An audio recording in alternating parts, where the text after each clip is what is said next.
जय जगन्नाथ मालिक आज्ञा देखु गोटे आमर भक्तटी आसते मंदिर दर्शन पर गोटे प्रश्न करते कहीं भगवान श्रीकृष्ण देवकी एवं वासुदेव अष्टम संतान प्रथम संतान नुह निश्चित भाव में गोटे आमर सामान्य दृष्टिकोण साधारण दृष्टिकोण आम कौन शास्त्र वेद को आम अवलोकन कर पुराण शास्त्र को नहीं कहूने साधारण दृष्टिकोण आपको भल लगे निश्चित भाव में कमेंट माध्यम जनइबे। साधारण दृष्टिकोण देखा गले जिते भगवान को पाइबा पूर्वर आमको निश्चित भाव में कष्ट सहवाक पड़ता है आज्ञा। कारण देखिए जिते भगवान श्रीकृष्ण जन्म होगा पूर्वर सी होती अष्टम संतान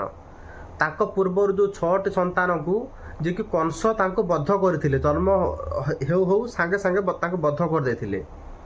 एवं सप्तम संतान जी थे बलभद्र बलराम थे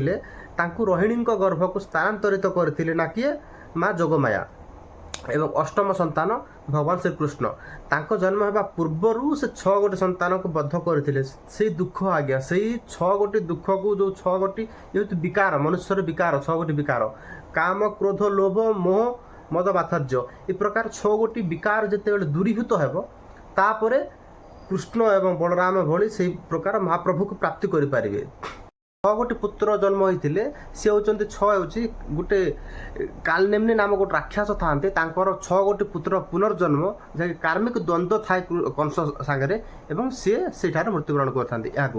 कृष्णकर जो 8 को जो निश्चित भाव देखा अष्टमी तिथि जन्म आज्ञा। अष्टलक्ष्मी नारायण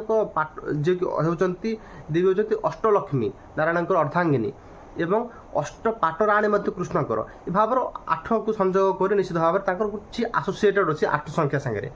ये भाव ये हूँ साधारण आज्ञा दृष्टिकोण निश्चित भाव में जो आपको भल लगी निश्चित भाव में कमेंट माध्यम